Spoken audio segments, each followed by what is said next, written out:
Akkam jirtu kabajamtoota daawwattootaa fi hordoftoota Oromiyaa Freedom Media dambalii gunguma uummataa nageenyi keenya kabajaa bakkuma jirtanitti sinaa ga'u jedha.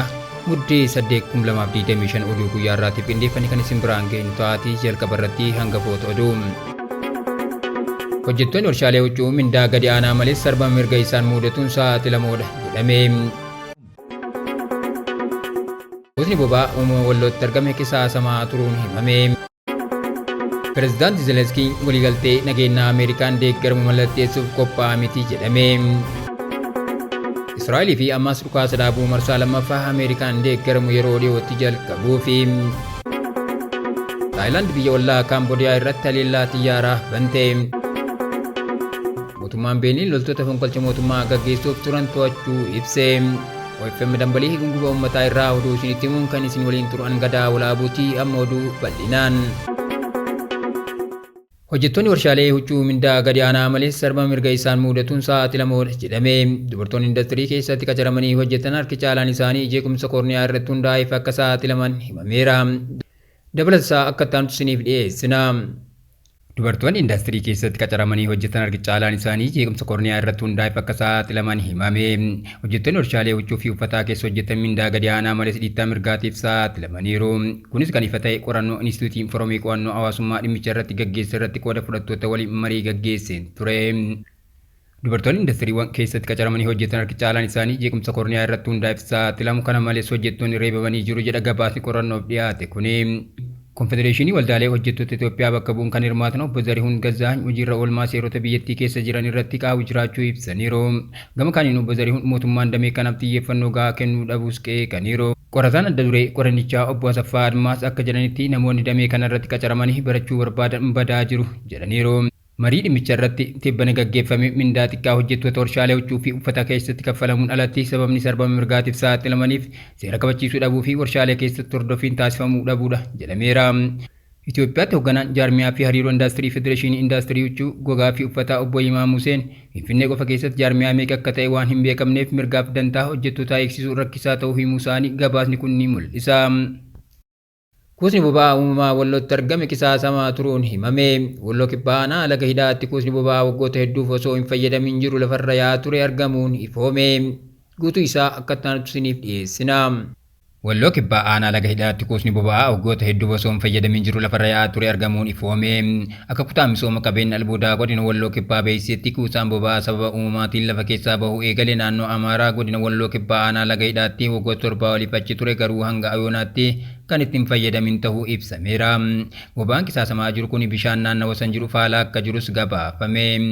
Itti gaafatamaan garee bulchiinsa hojii albuudaa fi hayyama biirichaa obbo Jamaal Idriis akka jedhanitti boba'aan kun lafa keessaa dhangala'aa akka jiruu fi boba'aan kun bishaan naannoo sanii faala akka jiru ibsaniiru.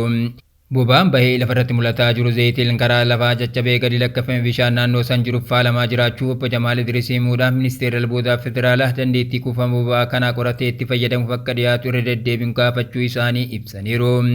Yeroo darbe dhaabbileen dhuunfaa fi mootummaatiin kuufama boba'aa kanaa fayyadamuuf yaaliin taasifamaa akka ture kan ibsan obbo Jamaal bara 2011 ministeerri albuudaa dhimma kana irratti mari'atee qorannoo taasisuuf karoorfachuu himuudhaan achi booda garuu tarkaanfiin fudhatame tokkollee akka hin jirre ibsanii.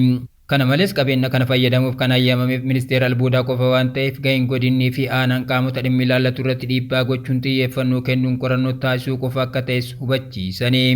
Yuunivarsiitiin Walloo kanaan dura ogeeyyii erguun boba'aa ta'uu isaa sakatta'anii mirkaneessanii akka turanis yaadachiisaniiru. Wayita sanitti boba'aan kun kan gadi lakkifame balaa lafaa naannoo sanatti laafaa ta'een akka ta'e ogeeyyiin sunneen kan ibsan yoo ta'u, hawaasni naannoo sanii boba'aa kan akka ifa aadaatti itti fayyadamuun lafa qonnaa fa'aa keessa akka ittiin deemaa turanis ibsameera. Pireezidaantii Zelenskiin waliigaltee nageenya Ameerikaan deeggaramu mallatteessuuf qophaa'aa miti jedhame. Pireezidaantiin Ameerikaa fi kaadhimamaan pireezidaantii paartii Rippaabilikaan Doonaald Tiraamp waliigaltee nagaa pireezidaantiin Yuukireen Volodimiir Zelenskii lola biyyoota lamaanii xumuruuf yaada dhiyeessan mallatteessuuf qophii miti jedhaniiru. Dabalataa akka ta'an isiniif dhiyeessina. Pireezidaantiin Ameerikaa fi kaadhimamaa pireezidaantii paartii Rippaabilikaanii Doonaald Tiraamp waliigaltee nagaa pireezidaantii Yuukireen Volodimiir Zelenskii lola biyyoota lamaanii xumuruuf yaada dhiyeessan mallatteessuuf qophii miti jedhaniiru. Ibsa pireezidaantii Tiraamp kennaniin karoorri nagaa qabxii 28 qabu kan USA yaada dhiyeessaa turtee fi Yuukireen dachee keessaa baatee waraana isii hir'isuu kan gaafatu mormii cimaa Kiyev irraa mudateera jedhanii. Pireezidaantii Yuukireen Zelenskii gama isaaniitiin kanaan dura waliigaltee nagaan kun biyyattiin kabaja isii dhabuu yookiin Ameerikaa michuu isii ijoo akka dhabdu dubbataniiru jechuun Telegiraaf gabaaseera. Pireezidaanti Tiraamp waraana kana sa'aatii 48 keessatti xumuruu akka barbaadan dubbataa kan turan yoo ta'u, wayita ammaa waliigaltee nagaa hojiirra oolchuuf yeroo xumuraa kaa'aniiru jedhameera. Hooggantoonni Yuukireenii fi Awurooppaa karoora kana harka kennachuu jechuun qeeqaniiru. Murteen Zelenskii kun daran falmisiisaa kan ta'e qondaaltonni Ameerikaa yoo Tiraamp irra deebi'anii filataman deeggarsa waraanaa fi basaasa Yuukireeniif kennamu addaan cituu akka malu akeekuu isaaniiti. Israa'elii fi Hamaas dhukaasa dhaabuu marsaa lammaffaa Ameerikaan deeggaramu yeroo dhiyootti jalqabuu fi muummichi ministeera Israa'el Beniyaamin Netaniyaahuun Israa'elii fi gareen hidhattoota Falastiin Hamaas karoora nagaa yeroo dheeraa marsaa lammaffaa yeroo dhiyootti akka seenan beeksisanii guutuu isaa akka taantusiniif dhiyeessina. Pireezidaantiin Ameerikaa fi kaadhimamaa pireezidaantii paartii Riippaabilikaanii Doonaald Tiraamp waliigaltee nagaa pireezidaantii Yuukireen Volaadimir Zelenskii lola biyyoota lamaanii xumuruuf yaada dhiyeessan mallatteessuuf qophii miti jedhaniiru. Ibsa pireezidaanti Tiraamp kennaniin karoorri nagaa qabxii 28 qabu kan USA yaada dhiyeessaa turtee fi Yuukireen dachee keessaa baatee waraana isii hir'isuu kan gaafatu mormii cimaa Kiyev irraa mudateera jedhanii. Pireezidaantii Yuukireen Zelenskii gama isaaniitiin kanaan dura waliigaltee nagaan kun biyyattiin kabaja isii dhabuu yookiin Ameerikaa michuu isii ijoo akka dhabdu dubbataniiru jechuun Telegiraaf gabaaseera.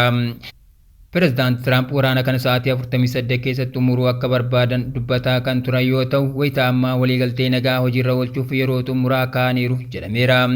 Hooggantoonni Yuukireenii fi Awurooppaa karoora kana harka kennachuu jechuun qeeqaniiru. Murteen Zelenskii kun daran falmisiisaa kan ta'e qondaaltonni Ameerikaa yoo Tiraamp irra deebi'anii filataman deeggarsa waraanaa fi basaasa Yuukireeniif kennamu addaan cituu akka malu akeekuu isaaniiti. Taayilaand biyya ollaa Kaamboodiyaa irratti haleellaa xiyyaaraa bante. Taayilaand wiixataarraa haleellaa xiyyaaraa ollaa biyyattii Kaamboodiyaa irratti raawwachuu isii waraanni biyyattii beeksiseera. Dabalataa akka taantusiniif dhiyeessina. Mootummaan Taayilaand wiixataarraa haleellaa xiyyaaraa ollaa biyyattii Kaamboodiyaa irratti raawwachuu isii waraanni biyyattii beeksiseera. Haleellaan kun kan raawwatame erga loltoonni Kaamboodiyaa bulchiinsa Ubon Raajizaan keessatti humnoota Taayilaand irratti dhukaasa bananiiyye. Walitti bu'iinsa kana loltuun Taayilaand tokko yoo du'u afur ammoo madaa'aniiru. Dubbimaa waraana Taayilaand akka jedhanitti waraanni Taayilaand haleellaa kanaaf deebii kan kenne humnoota Kaamboodiyaa ukkaamsuuf bakka waraana hedduutti haleellaa raawwachuuni. Haleellaan kun kan raawwatame erga biyyoonni lama labsii dhukaasa dhaabuu pireezidaantii Ameerikaa Doonaald Tiraamp jiddu galeessa godhatti cabsaniiru jechuun walii himatanii booda.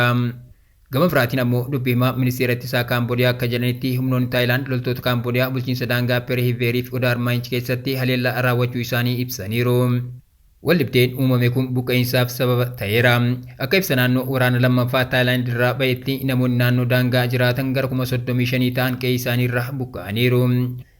Waldhabdeen kun waldhabdee daangaa walduraa duubaan uumame keessaa isa dhumaa yoo ta'u, ji'a sadaasaa keessa waraana guyyoota 5 yoo xiqqaate namoota 48 ajjeesee fi tilmaama lammiilee 300,000 ta'an buqqisuun isaa kan yaadatamudha.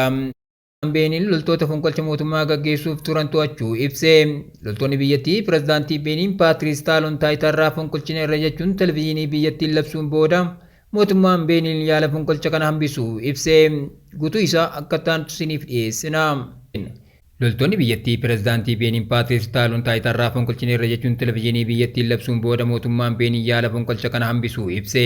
Maddeewwan raayyaa ittisa biyyaa fi nageenya mootummaa Beeniin akka ibsanitti yaalii fonqolcha mootummaa Beeniin sanbata kaleessaa taasifame hordofee loltoonni hedduun to'annoo jala oolfamuu ibsaniiru.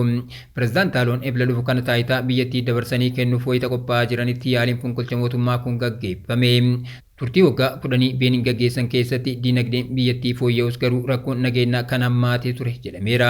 Dilbata kaleessaas loltoonni waraana Beeniin walgahuun koree waraana lafaa hundeeffamaa jedhaman walgahuun televezyiinii biyyattiin pireezidaant Taaloon akka taayitaarraa kaafaman murteessaniiru jechuun ibsa kennanii turanii. Wayituma kana miidiyaan FP waan kana kan raawwatan humnoota muraasa televezyiinii biyyattiin to'atan jechuun aangawoota pireezidaantii Taaloon itti siqanirraa odeeffachuun gabaaseera. Humni waraana biyyattii amma lafaa to'ataa jira, magaalaa guddoon biyyattii amma nageenya amansiisaa keessa jirti jedheera. Alaasan Sayyiduu ministeerri dhimma keessoo Beeniin hojii humnoota waraana kana abaaranii Sayyiduun taateen kun biyyattii tasgabbii dhorguuf kan taasifame jedhaniiru.